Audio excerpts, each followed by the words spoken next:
آپ سے قیمتی تو زیور نہیں ہے، تو کیا آپ کو درندوں کے سامنے پھینک دینا چاہیے؟ آپ کو پوشیدہ چھپ چھپا کے مخفی طور پر آپ کی حفاظت کر کے آپ کو حجاب کے اندر نہیں رکھنا چاہیے، نہیں رہنا چاہیے؟ اسلام تمہیں انتہائی انمول چیز سمجھتے ہوئے حجاب میں رکھ کر تمہاری حفاظت کرنا چاہتا ہے۔ کیوں؟ اس لیے کہ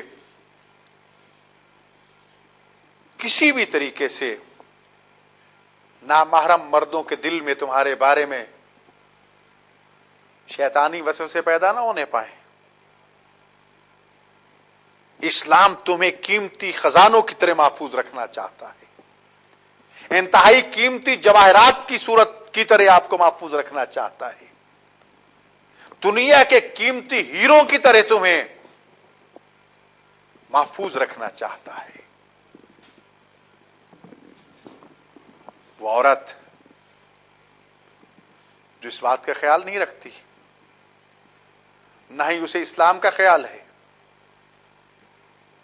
وہ جب بھی سفر کرتی ہے، گھر سے باہر نکلتی ہے، نامحرموں کی نگاہیں اس کا پیچھا کرتی، سڑک پہ پڑے ہوئے ایک پتھر اور اس عورت میں کوئی فرق نہیں، جس اس پتھر کو ہر ایرا غیرہ دیکھ رہا ہے، اس بے حجاب عورت کو بھی ہر کس و نکس دیکھ رہا ہے۔ کیا آپ یہ پسند کریں گی؟ اگر تو آپ کو یہ چیز عزیز ہے کہ آپ ہر کس و ناکس کی ہوس بھری نگاہوں کا نشانہ بنے، تو پھر تمہیں اختیار ہے۔ اور اگر آپ چاہتی ہیں کہ نہیں، خدا نے آپ کو عزت دی ہے، آپ کو انتہائی قیمتی بنایا ہے، پھر اپنے مقام کو پہچانیے، اپنے رتبہ کو پہچانیے۔ آپ کے لیے آئیڈیل جناب زہرا سلام اللہ علیہا ہیں، آپ کے لیے ایک فلم اسٹار جو ہے وہ آئیڈیل نہیں ہے، اور نہ ہی ہونا چاہیے۔ ایک مسلمان خاتون کے لیے ازواج رسول امہات المومنین وہ آئیڈیل ہونا چاہیے، امہات المعصومین، ائمہ معصومین کی مائیں آئیڈیل ہونا چاہیے،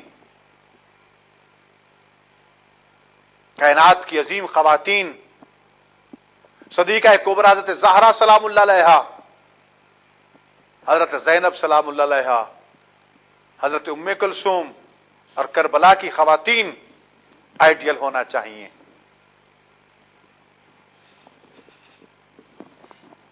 یاد رکھیے کہ اگر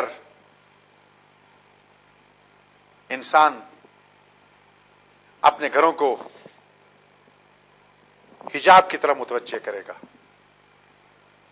اپنی خواتین کو بے حجابی سے بچائے گا، تو درپیش آنے والے ناگفتہ بے اور خطرناک قسم کے حوادثات سے محفوظ رہے گا۔ حجاب اس لیے واجب ہے کہ بدن کو ڈھانپا جائے۔ یہ حجاب تمہیں گرمی اور سردی سے بچائے گا، سورج کی تمازت سے بچائے گا۔ وہ عورت جس کو امیر المومنین علی ابن ابی طالب علیہ الصلوۃ والسلام نے المرأۃ ریحانۃ کہہ کے کہ عورت ایک پھول ہے اور پھول کی طرح نرم و نازک ہے،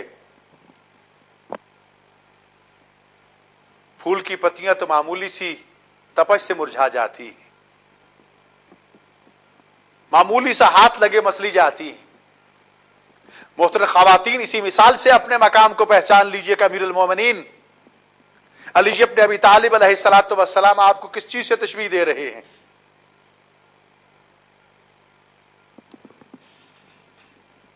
کبھی اپنے آپ کو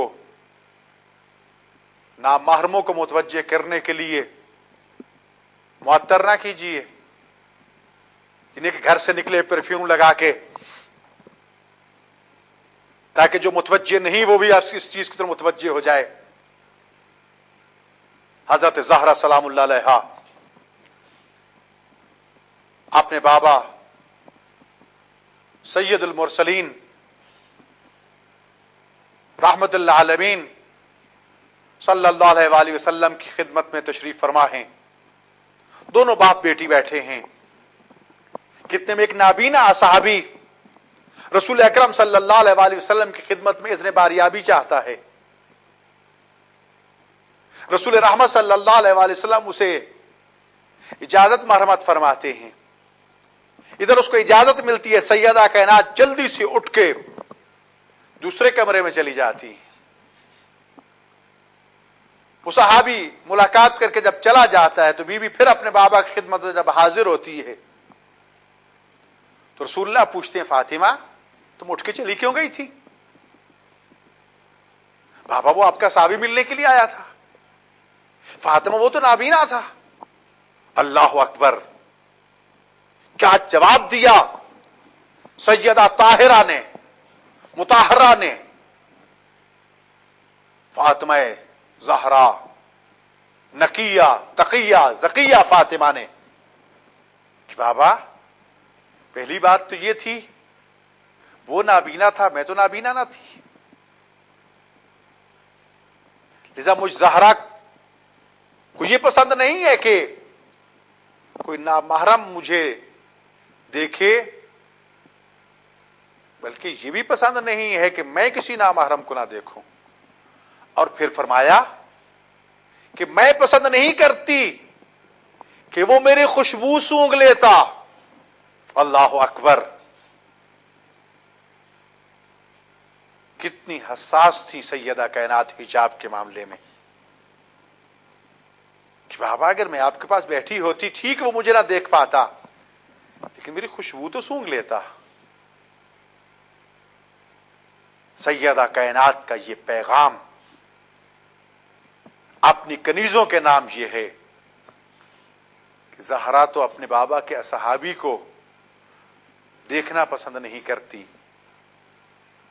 اور نابینا ہونے کے باوجود بھی اس صحابی کے پاس بیٹھنا پسند نہیں کرتی کہ کہیں میری خوشبو نہ سونگھ لے۔ اور آپ کہلائیں کنیزان زہرا، قسم قسم کے پرفیوم سے معطر ہو کر گھر سے نکلیں کہ راہ جاتا راہ گیر بھی آپ کے بدن کی خوشبو سونگھ کے آپ کی طرف متوجہ ہو جائے۔ یاد رکھیے حدیث میں بڑی سخت لفظ سے ہیں کہ ایسی خاتون جب گھر سے نکلتی ہے تو جب تک واپس نہیں آ جاتی اللہ کے فرشتے اس پر لعنت کرتے رہتے ہیں۔ کیا آپ اللہ کی رحمت چاہتی ہیں یا فرشتگان خدا کی لعنت کی مستحق بننا چاہتی ہیں؟ فیصلہ آپ پہ ہے۔ اسلامی حجاب کی حقیقت یہ کہ ایسا لباس کبھی نہ پہنو کہ جو دوسروں کو تمہاری طرف متوجہ کرنے کا باعث بنے۔ افسوس تو یہ ہے کہ آج عورت کا حجاب اس حد تک پاؤں تلے رون دیا گیا ہے اور عورتیں اپنے لیے ایسے لباس کو پسند کر رہی ہیں کہ ان کے اعضائے جسمانی کا ایک حصہ نمایاں ہوتا ہے اور وہ چاہتی ہیں کہ یہ نمایاں ہوں۔ کتنی افسوس کی بات ہے۔ پھر ایسی خواتین کے لباس سیتے بھی نامحرم مرد ہیں، وہی ان کے جسم کے پیمائشیں لیتے ہیں۔ کیا یہ کنیزان زہرا کا شیوا ہے کہ نامحرم مرد تمہارے بدن کو ماپ کے تمہارے لباس کی پیمائش لیں اور ایسا لباس کہ تمہارے اعضائے جسمانی نمایاں ہوں؟ حضرت امیر المومنین علی ابن ابی طالب علیہ الصلوۃ والسلام ارشاد فرما گئے کہ یاتی علی الناس زمان وہو شر الازمنہ، کہ لوگوں پر ایک ایسا زمانہ آئے گا جو زمانوں میں سے بدترین زمانہ ہوگا اور قرب قیامت کا زمانہ ہوگا۔ فیہ النساء لابسات عاریات، وہ زمانہ ہوگا کہ عورتیں لباس تو پہنے گی لیکن اس کے باوجود عریان ہوگی. کہنے کو لباس پہنے ہوئے ہوں گی لیکن بدن کا ایک ایک عضو جو ہے وہ نمایاں ہوگا. تفصیلی حدیث ہے. دنیا کے فتنوں میں داخل ہوں گی, حکومت کے معاملات میں مداخلت کریں گی. ارشاد فرماتے ہیں فی النار خالدات, تو جہنم میں ہمیشہ ہمیشہ رہیں گی. عزیزہ, عزیز ازجان, محترم و مکرم خواتین مومنات اور محترم و مکرم عزیز ازجان مومنین, ہم سب کی ذمہ داری ہے کہ اس معاشرے کو ایسی گندگی سے پاک رکھیں اور کبھی بھی اخلاق حمیدہ سے گری ہوئی بات نہ کریں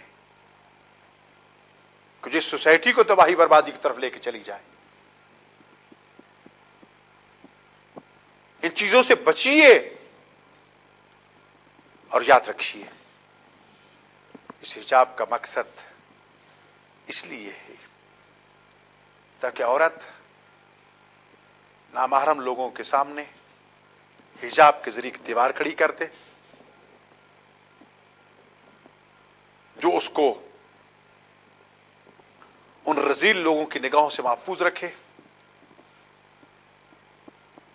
تاکہ یہ سوسائٹی, یہ معاشرہ اور اس معاشرے کے بدگماش لوگ اس کی عزت کو پامال نہ کریں, اس کی ناموس پہ حملہ آور نہ ہو. اور اگر خدا نہ خواستہ کسی عورت کی عفت چلی گئی, عفت اور ناموس کو اپنے ہاتھوں سے دے بیٹھی, تو گویا اس نے اپنے پورے خاندان کی ناک رگڑ دی, پورے خاندان کو ذل و رسوا کر کے رکھ دیا.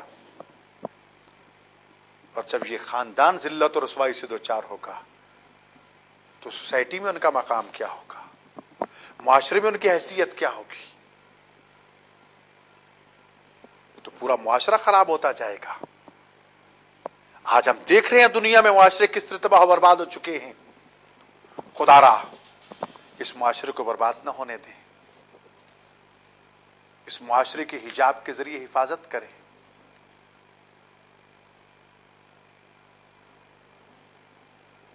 چند چیزیں کہ جن کا حجاب کے حوالے سے خواتین کو خیال رکھنا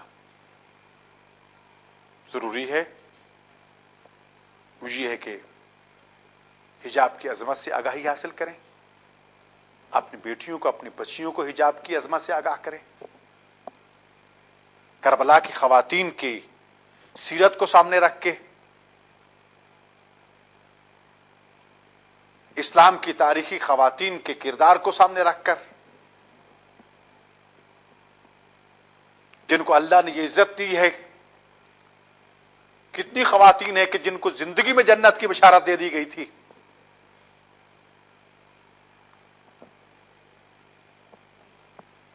اپنی نگاہوں کو نیچے رکھیں. مردوں کو چاہیے عورتوں کی طرف نہ دیکھیں, کیونکہ یہ بدگمانی پیدا کرنے کے لیے, شیطانی وسوسے پیدا کرنے کے لیے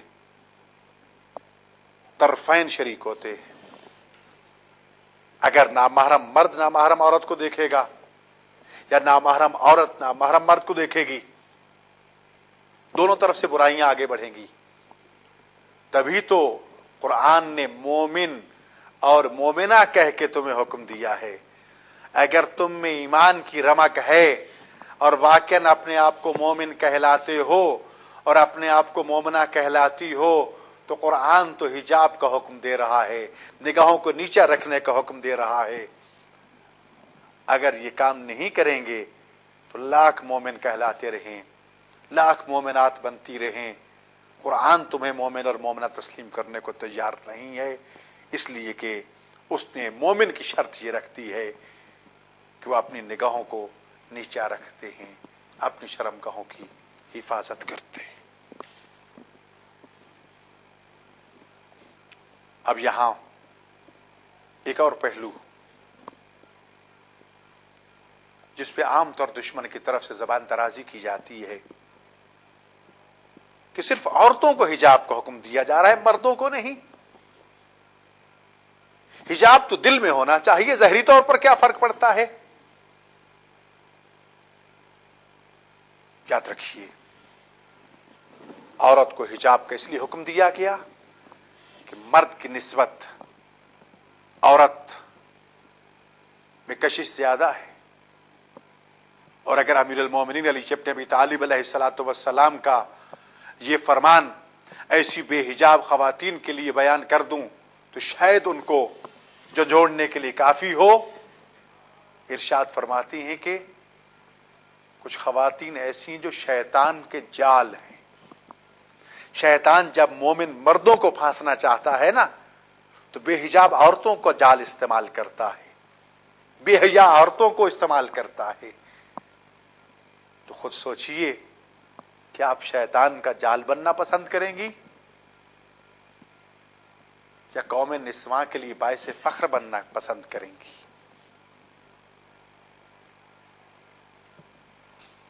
اس کا مطلب ہرگز نہیں ہے کہ مرد حجاب نہ کریں، صرف دل میں بات رکھنا کافی نہیں ہے۔ اسلام ظاہر و باطن کو ایک جیسا رکھنا چاہتا ہے۔ اسلام یہ نہیں چاہتا کہ تمہارا باطن تو صاف ہو لیکن ظاہری طور پر تم گناہوں کی غلاظت میں